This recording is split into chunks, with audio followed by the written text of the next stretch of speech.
Les producteurs et les directeurs de chaînes en conférence de plus en plus n'utilisent plus le terme télé-réalité.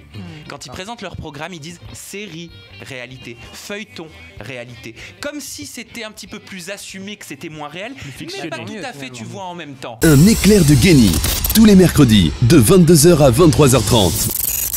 Pardon, si je peux me permettre, parce que dans ton livre, il y a plein de bonnes choses qui sont citées, plein de bonnes choses qui vont être débattues par beaucoup de personnes, mais on parle de réalité. Lorsqu'une télé-réalité s'applique et est censée donner la réalité, qu'est-ce que la réalité aujourd'hui si on montre une nana qui a une très forte poitrine, un corps qui est hyper bien sculpté? Qu'est-ce que cette réalité-là par rapport aux nanas qui sont derrière leur écran et qui vont se dire, mais attends, moi ça c'est la nana que j'aimerais être mais que je ne suis pas. C'est la nana que je devrais être mais que je ne suis pas. Est-ce que c'est vraiment ça la réalité par exemple? C'est l'exemple le plus fort qu'on peut donner, hein. Mais tu vois, est-ce que ça pique pas un peu? Est-ce qu'on peut vraiment appeler ça de la télé-réalité ou de la réalité tout court lorsque ça peut gêner aussi certaines personnes derrière leur écran de manière inconsciente, quoi? Alors, ça c'est de la question, hein. Ouais, alors là c'était une très très longue question. Moi j'ai décroché à ça, perso. Mais... Écoute, tu vas me dire si je te réponds bien, ok?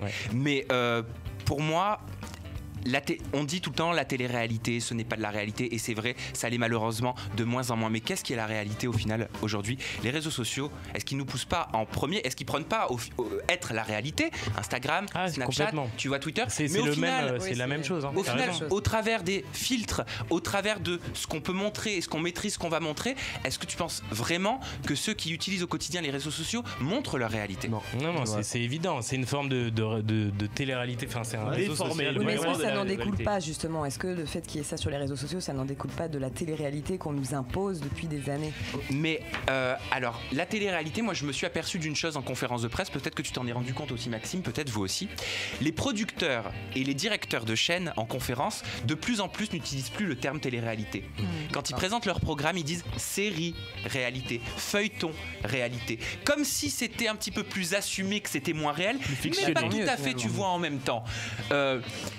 Moi c'est quelque chose qui m'a marqué. Alors après, est-ce qu'il faut qu'on se résigne et qu'on se dise il faut changer l'appellation, hein? Peut-être c'est comme les yaourts, je vais le dire, hein, au départ les yaourts bio de Danone, ils ont dû enlever le mot bio parce que ça n'avait rien de bio du tout. C'était le nom pour les vendre. Voilà, c'était juste une image.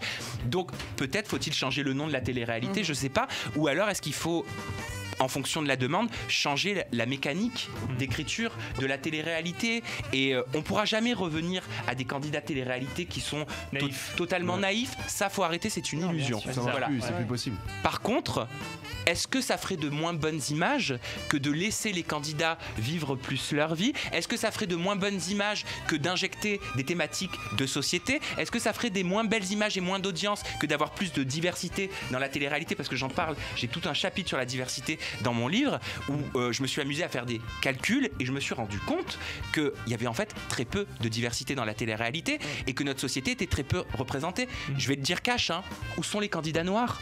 Où sont les candidats asiatiques? Où sont les candidats LGBT? Je révèle les chiffres là-dedans. Et j'ai parlé à une directrice de casting, j'ai obtenu une réponse, une directrice de casting d'une émission qui marche bien, tu vois, et qui m'a expliqué pourquoi il n'y avait pas de candidats noirs. Qu'est-ce que t'as dit?